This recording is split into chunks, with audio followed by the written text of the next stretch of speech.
stop believing the marketing stunt lies.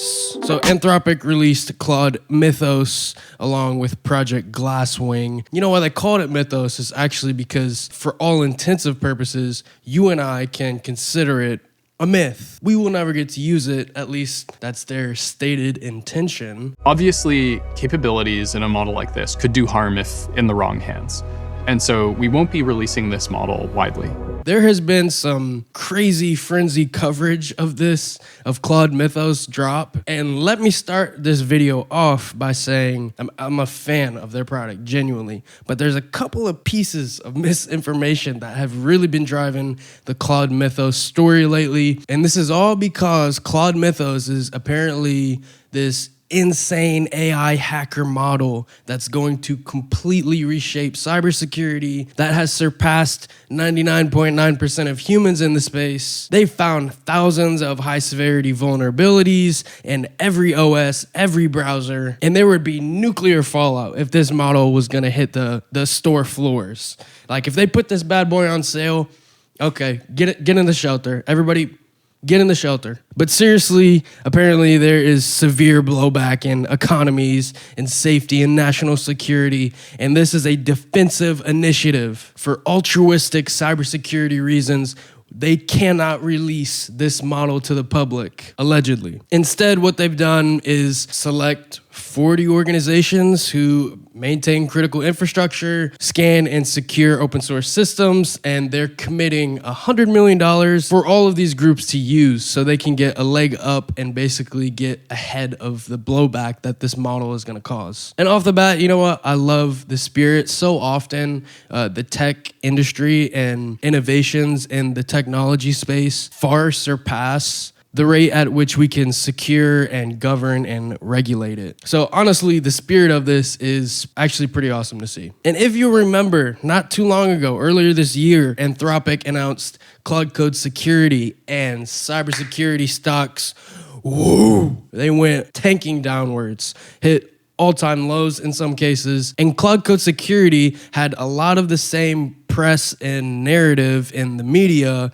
that we have now with Claude Mythos, talking about this is gonna reshape and redefine the whole industry and AI is gonna completely take over cybersecurity jobs. And I can't stand for this. Not in our industry. Not in my backyard. The hype and the frenzy around Claude Mythos has been crazy. And there's one article that I found from debunk, I don't know if I'm saying that right, pretty cool researcher, writer. Anthropic's Claude Mythos launch is built on misinformation. There's a lot of genuinely promising capability in Mythos. The bugs it found are legitimately real and impressive. They're not hype. The problem is everything around it. A lot of the narratives in the space from major outlets and commentators covering Mythos worked directly from Anthropic's press materials, not the actual CVE advisories, the actual exploit code, the actual prompts used, or the actual system card that Anthropic released. Today, I'm gonna talk about the 4 biggest pieces of misinformation,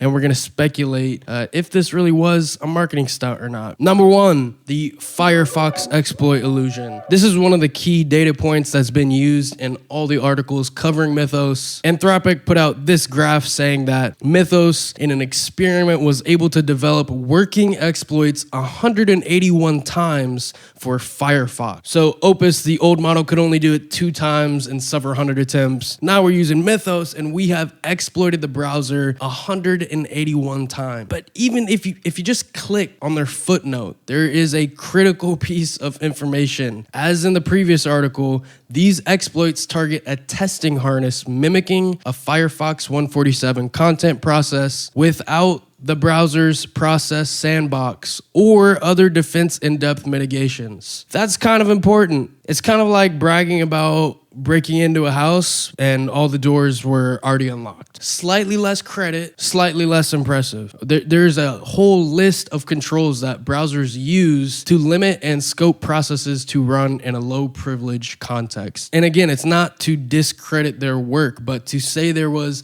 181 successful hacks is a little misleading because in the real world, you're not gonna be running your browser with the sandbox turned off. You're not gonna be running with every single security control control turned off. It's a little bit of a different story. Intentionally disabling the security control that's designed to stop these exploits is a little bit of human assistance. Okay, let's be a little bit real. Okay, can we be a little bit real? And number two, there is a narrative going around that Claude is fully autonomously generating these 0-day exploits. You know, one prompt and boom, you got a 0-day that no fuzzer or scanner or human has been able to find in 17 years in one case. So we're talking about CVE 2026-4747. This is a remote code execution vulnerability in the FreeBSD operating system. And the headlines are claiming, you know, no direction at all from Anthropic engineers. Mythos is independently developing these 0 days for offensive cyber attacks. And what's interesting is that there's actually a write-up posted on GitHub for this specific CVE, which includes 44 prompts that were used from Anthropic engineers. So again, not discrediting the work, but just trying to be real. Does this look like fully autonomous? Still impressive, still changing the game, yes. But when you're asking it, you know, there's 44 different questions and commands that you're giving it, such as giving it a reference exploit. That's a little bit of a different narrative. And in this case, I think there should be more emphasis on the scaffolding or the prompt engineering or the wrapper that is being used with Claude Mythos rather than the model itself. And it is kind of funny to look at some of the prompts used. There's a lot of hints, there's a lot of guidance, there's a lot of back and forth. Certainly not something I would say is like fully autonomous, just one prompt, click and go. I mean, they're setting up a lab environment, they're debugging it, they're giving it hints, giving it reference exploits, giving it feedback and guidance and instructions. So the media is saying this thing is, you know, fully autonomous, just it's got 0 days with no direction from engineers. This is a little bit of a different story. And at 44 prompts, it gives you a little bit different perspective. And the third piece of misinformation that is really driving the media, all the major headlines are saying they've already found thousands of high severity or critical severity vulnerabilities. But there's two key pieces of information missing from that narrative. One, they're actually hiring humans and cybersecurity professionals to validate and manually review all of the vulnerability reports. So that thousands number is actually not validated. The real number is 198. So they're kind of extrapolating just a little bit, just one digit. So the headlines that there are thousands of vulnerabilities already found, we don't know, right? How do we know that this Mythos god found 1,000 vulnerabilities? We don't. We got to ask a human. And we've only done that 198 times. And the other really interesting piece of information is that there's a company called Isle who is testing which AI LLMs, which models are capable of detecting the vulnerability. That same FreeBSD NFS detection, the same vulnerability we were just talking about, was able to be found by 6 other models in the space. A lot of these are extremely cheap, a fraction of the cost. Now, this is not the same 0-day exploitation that Claude's Mythos did, but this is proof that detecting the vulnerability itself is not model dependent, and kind of more what we were talking about earlier. It's possibly more about the scaffolding that you put around the model and how you use that model, and not necessarily the model itself. Where Claude Mythos is going to cost you $25 to $125 per 1 million tokens, you could find the same vulnerability for 11 cents per million tokens. And pointing this out kind of deflates the narrative that Claude Mythos is some esoteric new invention that completely reshapes and redefines the cybersecurity space with LLMs. And the final fourth piece of misinformation in this narrative is SandwichGate.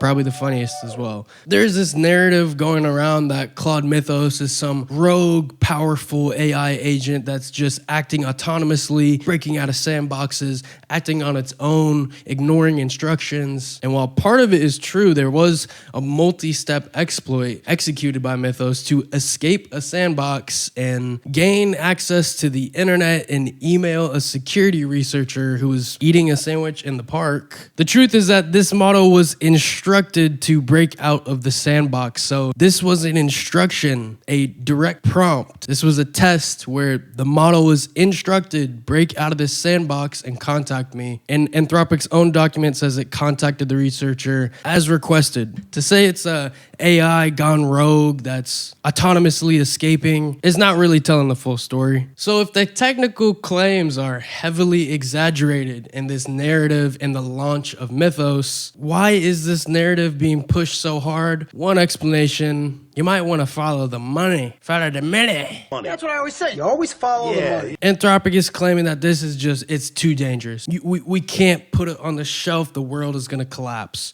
We'd let you guys buy it, but you can't handle it. You're not even ready. It's so good, you can't even, you know what, forget it. We're not even going to sell it anymore. Close it up. Power down. We've done our job. Too good.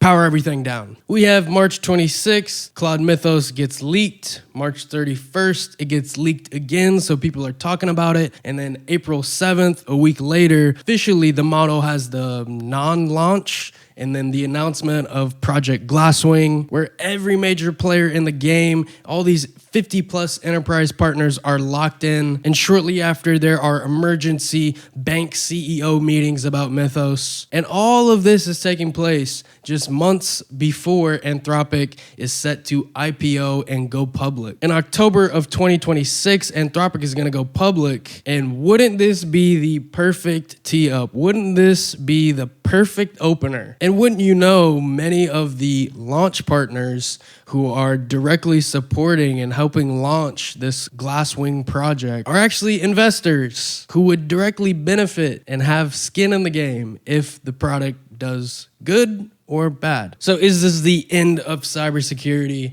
I'm gonna go with no. Yeah, no. Definitely not. Is this some huge new feat in LLMs and AI and cybersecurity of AI models? Yeah, definitely could be. It seems pretty outstanding. And again, this is not to short the work they did, but just be careful who you read, who you listen to, and thanks for watching.